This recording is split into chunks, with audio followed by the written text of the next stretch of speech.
the idea of a little wisecracking doll that kills people, it's inherently absurd. There's a lot of horror franchises out there, and so many of them undergo like reboots, remakes, a lot of fits and stops and all of that.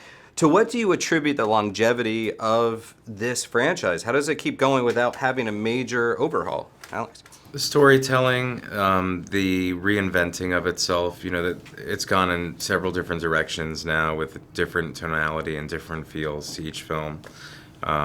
Plus the inherent fear that people have of their dolls coming to life and killing them.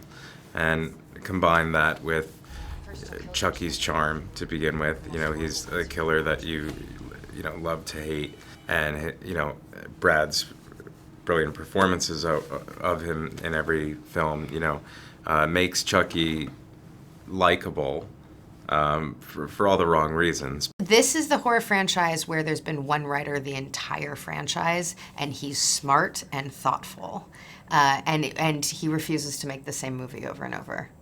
I'm really proud of the last two movies.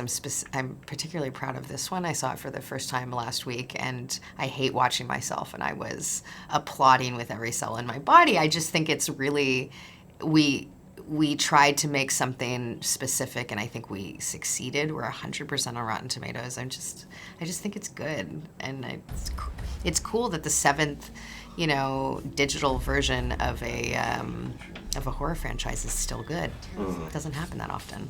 It's partly because Chucky has proven himself to be such a versatile character, and I think in retrospect, one of my most brilliant ideas was to genre hop.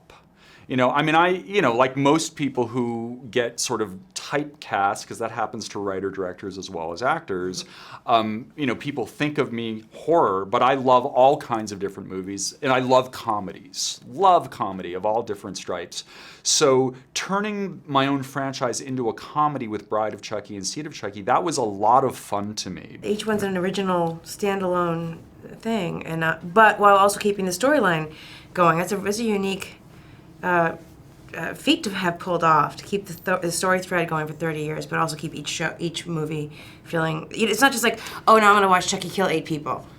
Yeah. And one's gonna die in the pond. A new element has been introduced with each film, like something new and creative, and yeah, exactly, not just Chucky killing a bunch of people again. There's always more to it. Also, there's something to be said for swimming out to the wave and making fun of yourself before others can do it. Because let's face it, the idea of a little wisecracking doll that kills people, it's inherently absurd. There were so many comedic possibilities in the concept that were just latent that, Mad Magazine could take advantage of. But I thought, I love Mad Magazine, I love comedy, I love Saturday Night Live, I love sketch comedy.